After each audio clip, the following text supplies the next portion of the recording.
높이 들고 믿음의 고백 함께 선포하겠습니다. 나는 천지를 지으신 여호와께 복을 받는 자입니다. 아멘. 감사합니다. 천지를 지으신 여호와께 복을 받는 우리 성도님 되시기를 주님의 이름으로 축원합니다. 우리 옆에 있는 성도님들과 인사 한번 하겠습니다. 주님의 이름으로 사랑합니다. 인사하겠습니다. 네, 주님의 이름으로 사랑합니다. 오늘 예배 잘 오셨습니다. 하나님께서 우리 예배 기쁘게 받아주실 줄 믿습니다. 하나님의 복음이 전파되는 곳에는 부흥이 임합니다. 비시디아 안디옥에서 하나님의 복음이 선포되었습니다. 잠깐의 설교할 기회를 얻었는데 그 기회를 통해서 하나님의 말씀이 선포되었고, 그것이 또 기회를 얻고 또 기회를 얻어서 하나님의 복음을 증거할 수 있는 좋은 기회를 얻게 됩니다. 선교는 하나님이 하십니다. 하나님의 방법대로 채워주실 것을 믿습니다. 우리 교회 역시 하나님께서 일하십니다. 하나님의 방법으로, 하나님의 때에, 하나님의 섭리를 따라 우리 교회에 풍성히 채워주실 하나님을 소망합니다. 때로는 선교할 때는 핍박이 있습니다. 어쩌면 당연한 결과입니다. 그러나 핍박을 두려워하지 마십시오. 우리가 전한 하나님의 복음이, 그 복이 우리에게 임합니다. 복음 전파를 할 때에는 모든 것을 하나님께 맡겨야 됩니다. 만약에 어떤 이들이 복음을 받아들이지 않는다고 해서 속상하거나 아파할 이유는 없습니다. 우리는 모든 것을 하나님께 맡기고 발을 떨어뜨려야 합니다. 우리가 지난주에 말씀 보았던 사도행전 13장 51절 말씀을 보면 이렇게 기록되어 있습니다. 두 사람이 그들을 향하여 발에 티끌을 떨어버리고 이고니온으로 가거늘 제자들은 기쁨과 성령이 충만하니라. 복음 전파의 현장에서 때로는 힘들고 어려울 때가 있습니다. 그리고 그것에 연연하고 사람의 마음으로 신경 쓰게 됩니다. 그런데 예수님께서 우리에게, 제자들에게 알려주셨던 것처럼 발에 티끌을 떨어버리고 이고니온으로 가라라고 얘기하신 것은 이후의 모든 사정은 하나님께 맡겨라, 그리고 너희는 신경 쓰지 말라 하신 하나님의 말씀입니다.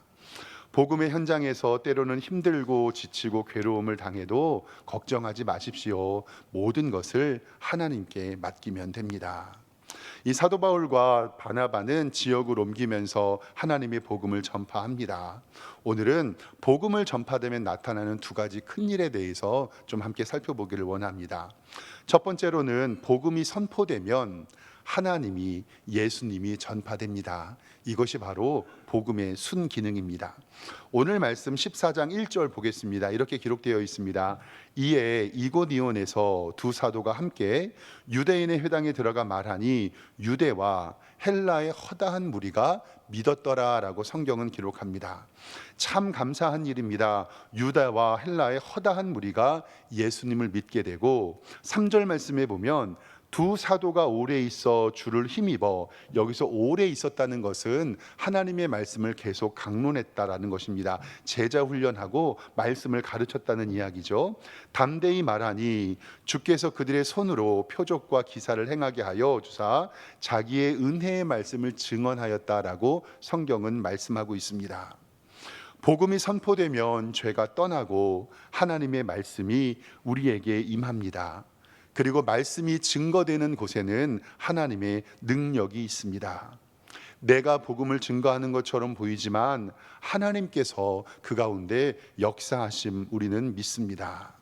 저는 우리 교회의 부흥이 하나님의 선물이고 하나님의 축복임을 저는 믿습니다. 하나님께서 우리 교회를 복되고 은혜롭게 해주실 줄 믿습니다. 저희 교회도 화요일 날 오전에 매 시간을 정하여서 전도하잖아요. 근데 이 지역에 있는 교회에서 이렇게 토요일마다 어떤 때는 이렇게 전도를 하는 교회가 있어요. 근데 제 아이가 토요일 날 이제 학원 가다가 지하철을 탔는데 이 근처 교회에서 전도를 하고 있는 거예요. 근데 저희는 이제 휴지를 이 전도지로 선물을 주거든요. 근데 그 교회는 빼빼로를 선물로 줘요. 그러니까 제 아이가 사진을 찍어가지고 아빠 큰일 났어요. 모 교회는 빼빼로 이거 초콜릿을 줘요. 이거 먹어도 돼요, 안 돼요? 이러는 거예요. 아, 그랬더니 아빠 우리 교회 조금 긴장해야 되겠는데요. 휴지로는 안 될 것 같아요. 그 교회도 하나님의 복음을 증거하니 좋고 우리도 증거하니 좋고 또 지역 주민은 빼빼로도 받고 휴지도 받아서 좋지요. 그래서 그걸 가만히 보면서 그래도 제 아이의 마음에 복음 전하는 열망이 있구나라는 생각이 있어서 참 감사했습니다. 지지난주부터 매주 화요일에 우리 교회 전도팀 꾸려지고 화요일 날 전도하지요. 진짜 감사한 것은 세 팀으로 나누어져서 복음 증거합니다. 1팀은요 왕길역에서 이상로 목사님, 그 다음에 우리 이권사님, 이용호 권사님 그렇게 모여서 거기서 1시간 동안 복음을 증거하고 거기에서 하나님의 말씀을 선포하고 전도지 나눠드립니다. 2팀은요 담봉 초등학교인데요 원로 사모님하고 우리 이영란 집사님께서 그 지역 지켜주시면서 복음을 잘 전도합니다. 3팀은 우리 여기 앞에 있는 우방 아파트 앞에서 강영애 권사님, 강영희 권사님 그리고 정말 감사한 것은 거기 우방 아파트에서 등록한 세 가족이 함께 나와서 전도를 해요. 그 모습을 보면서 얼마나 감사한지. 그리고 지난주에는 전도를 마치고 제가 교회로 돌아왔는데 세 가족과 우리 권사님이 팔짱을 끼고 전도를 마치며 교회에 오는 모습을 보니 너무나도 감사하더라고요.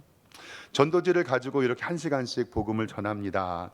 비록 작은 200~300원짜리 밖에 안 되는 화장지에 복음을 전해져 있고 우리 교회 이름이 적혀져 있습니다. 휴지입니다. 그런데요 그게 1시간밖에 안 되지만요 꾸준히 한 주마다 매일매일 하니까 지역 사회에 건강한 교회로 전도하는 교회로 소문이 나고 있습니다. 그리고 요즘에 우리 주일에 교회 학교 어린이들이 많이 오잖아요. 근데 제 딸은요 주일날에 신방 전도사님처럼 집에 오면요 탈진합니다. 때로는 그러니까 토요일부터요 아이들을 교회에 데리고 오려고 연락하고 맛있는 거 먹자고 하고 전도하려고 해요. 그러다 보니까 자기는 목사의 딸이기도 하고 걔네들을 전도했잖아요. 그들을 사랑으로 아껴줘야 되고 화가 날 때도 있지만 저한테 물어보는 거예요. 아빠 전도한 애들이 말썽 피우면 어떻게 해요? 그럼 제가 농담으로 뒤통수를 때려버려라. 근데 제 딸이 뭐라 그러면 아빠 걔네들은 믿음이 약한데 다음 주에 안 오면 어떡해요? 그럼 사랑으로 대해야지. 그리고 나서요 주일날 예배, 저녁 예배 끝나고 집에 가잖아요.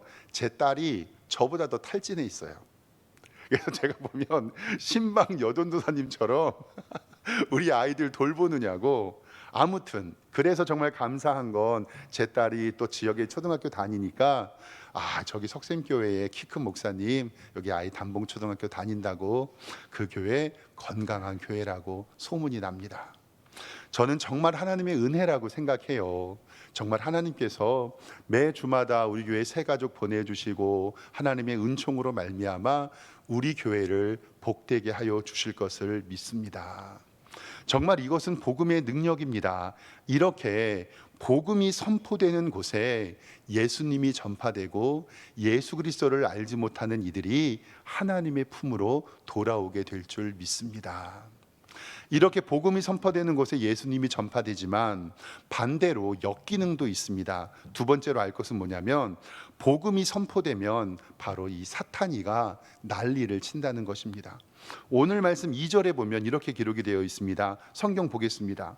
그러나 순종하지 아니하는 유대인들이 이방인들의 마음을 선동하여 형제들에게 악감을 품게 하거늘. 악한 감정을 품게 됩니다.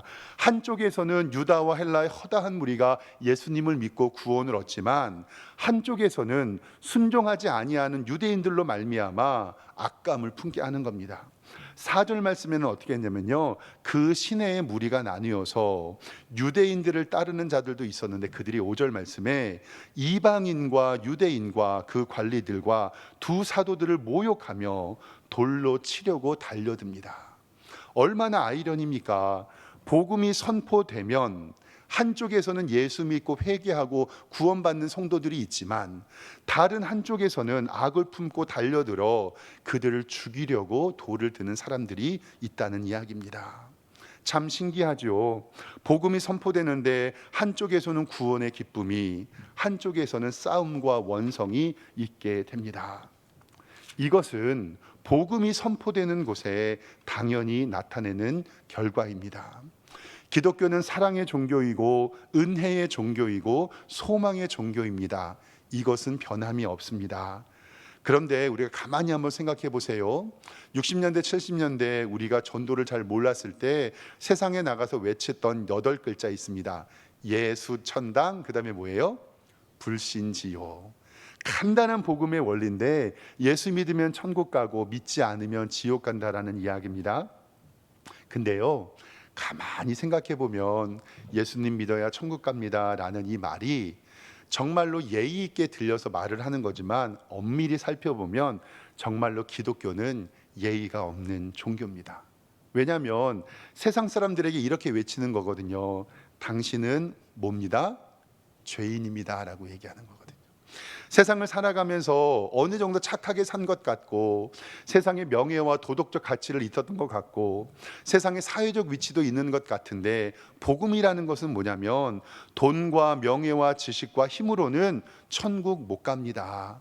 바로 당신은 뭡니다? 죄인입니다 라고 얘기하는 거거든요. 그런데 이 세상 어느 누가 나더러 죄인이라고 이야기하는데 좋아할 사람이 있을까요? 없을까요? 없습니다. 그러니까 복음을 다시 쉽게 설명하면 넌 죄인이야. 내 노력으로는 천국에 갈 수 없어. 그렇기 때문에 예수님을 믿어야 돼. 어떻게 보면 세상 사람들이 봤을 때 이 기독교는 예의 없는 종교이고 배타적인 종교일 것처럼 보입니다. 왜냐하면 어쩔 수가 없습니다. 예수님만이 우리의 생명이고 예수님만이 천국으로 갈 길인 것을 우리는 믿음으로 고백합니다. 자신들의 죄를 바라보고 예수님을 믿는 자들에게는 복음이지만 복음을 믿지 않는 사람들에게는 기분이 나쁘죠. 지금까지 내 힘과 내 능력과 내 의지로 여기까지 왔는데 나름대로 괜찮은 인생을 산 것 같은데 도덕적이고 윤리적이고 그러한 삶을 산 것 같은데 나는 천국에 못 간다고 기분이 나쁘니까 우리를 구박하는 것입니다. 늘 아는 말씀이죠. 화면 보시겠습니다. 고린도전서 1장 18절 말씀 이제 잘 아시죠? 십자가의 도가 멸망을 하는 자에게는 어떤 것이라고요? 미련한 것이지만 구원을 받는 우리들에게는 하나님의 능력이라고 성경은 이야기합니다. 우리에게는 하나님의 능력이지만 그들에게는 미련한 것이라고 성경에 이야기하기 때문에 복음이 증거되었을 때는 이렇게 극단적으로 두 개로 나눕니다. 우리는 인정해야 됩니다. 하나님의 복음이 선포된다고 해도 모든 사람이 듣는 것은 아닙니다. 요즘에 새벽 예배에 마가복음을 강의하고 있고 매일 성경을 묵상하고 있습니다. 마가복음 4장에는요 씨 뿌리는 비유가 나오는데 우리 성도님들 잘 아실 줄 믿습니다. 씨 뿌리는 자가 씨를 뿌립니다. 첫 번째 씨앗은 길가에 떨어집니다. 근데 이 길가에 씨를 뿌리면은요 길이 반질반질하잖아요. 사탄이 뿌려진 말씀을 빼앗아 갑니다. 그래서 열매를 맺지 못합니다. 두 번째 씨앗은요 돌밭에 뿌려집니다. 이 돌밭에 뿌린다는 것은 뿌리가 없어서 잠깐 견디다가 박해가 있으면 넘어지는 신앙을 돌밭에 뿌립니다. 세 번째 씨앗은요 가시떨구에 뿌립니다. 말씀은 듣지만 세상의 염려로 인하여 찔림을 받아서 자라지 못합니다. 마지막 네 번째로는요 좋은 밭에 떨어집니다. 근데 그 좋은 밭은요 30배, 60배, 100배의 열매를 맺고 됩니다. 그리고 나서 예수님께서 마지막으로 하신 말씀이 화면 보겠습니다. 마가복음과 마태복음과 누가복음에 세 개 다 나온 말씀인데 무엇이라고 말씀하냐면 보세요. 마가복음 4장 9절에는요 또 이르시되 들을 귀 있는 자는 들으라 하시니라. 아멘. 마가복음 13장 9절 말씀에 귀 있는 자는 들으라 하시니라. 누가복음 8장 8절에도 이 말씀을 하고 외치시되 들을 귀 있는 자는 들을지어다. 아멘. 똑같은 말씀이 선포되고 똑같은 복음이 들리고 오늘 이 시간에도 똑같은 하나님의 말씀이 선포되지만요 진짜 신기한 것은요 은혜 받는 성도가 있고 시험 드는 성도가 있습니다. 그러나 사랑하는 우리 성도님들은 은혜 받으시기를 주님의 이름으로 축원합니다. 저도 말씀을 늘 준비하다 보니까요 어렸을 때 어르신 목사님들이 했던 이야기가 가끔씩 반짝반짝 떠오를 때가 있습니다. 어렸을 때 부흥회를 하는데 어떤 어르신 목사님께서 부흥회 때 이런 말씀을 하셨던 게 생각이 나요. 은혜 받기로 작정한 사람은 설교자가 욕을 해도 은혜를 받는다. 말씀을 준비하는데 은혜 받기로 작정한 사람은 설교자가 욕을 해도 은혜가 받는다. 이 말이 설교자가 욕하라는 말일까요? 아닌 거예요. 내가 오늘 예배 드릴 때 은혜 받기로 작정한다. 주의 종이 여기 있으니 주님 말씀하여 주옵소서, 귀 있는 자는 들을지어다 라고 하나님께서 말씀하실 때에 내가 목사님의 말씀에 오늘은 어떤 한이 있어도 은혜 받고 돌아가겠다, 내가 하나님의 말씀을 듣고 이 말씀대로 세상을 살아가겠다라고 하나님의 은혜 받기로 작정한 성도는 하나님의 은혜를 받을 줄 믿습니다. 똑같은 말씀이 선포되는데 누구는 은혜 받고 하나님의 복을 누리는데 나는 은혜를 받지 못한다면 얼마나 속상합니까? 오늘 이 자리에 참석한 우리 성도님들은 하나님의 은혜의 자리에 있기를 주님의 이름으로 축원합니다. 그리고 예배를 드릴 때마다, 교회를 오실 때마다 나는 은혜 받기로 작정하고 하나님의 은혜를 사모한다는 마음으로 은혜 받으시기를 주님의 이름으로 축원합니다. 마지막 세 번째로는요, 내가 있는 자리가 바로 선교의 자리라는 것입니다. 이고니온에서 복음이 선포될 때 반응은 두 가지라고 말씀드렸잖아요. 첫 번째로는 복음이 전파되었고, 두 번째로는 격렬히 반대하는 세력들이 있었습니다. 유대인들이 이들을 돌로 치려 합니다. 그것을 안 다음에 6절, 오늘 성경은 이렇게 기록합니다. 그들이 알고 도망하여 루가오니아의 두 성 루스드라와 더베의 근방으로 가게 됩니다. 자기의 목숨을 죽일 수도 있었었는데 그 사람들이 그곳에서 가서 했던 것은 뭐냐면 7절에 거기서도 복음을 전하니라. 아멘. 살기 위해서 도망갔는데 이들은 이건 역시 복음의 전파의 기회로 삼습니다. 초대교회의 설립과 하나님의 선교는 이렇게 이루어졌습니다. 초대교회에 5,000명과 3,000명이 예루살렘 교회에 부흥됐고 얼마 기간이 안 돼서 10,000명이 넘는 성도로 아주 큰 메가처치가 되었습니다. 그런데요, 그런 교회가 어떤 핍박을 받았냐면 특별히 사울이 스데반을 죽였을 때 예루살렘의 핍박은 대단했습니다. 사도들만 교회를 지키고 모든 성도들은 흩어졌는데 이것을 성경은 이렇게 기록하고 있습니다. 사도행전 8장 1절에 이렇게 기록합니다. 사울은 그가 죽임을 당함을 마땅히 여기더라. 이 사울은 이 변화되기 전에 사울이고요, 그가 죽임을 당한 것은 스데반 집사님을 이야기합니다.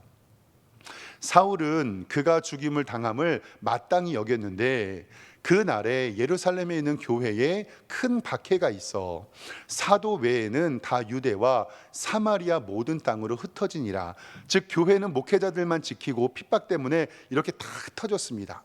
2절에 경건한 사람들이 스데반을 장사하고 위하여 크게 울었고, 3절 말씀에 사울이 교회를 잔멸할세 남은 자들을 멸하라고 할 때 각 집에 들어가 남녀를 끌어다가 옥에 넘깁니다.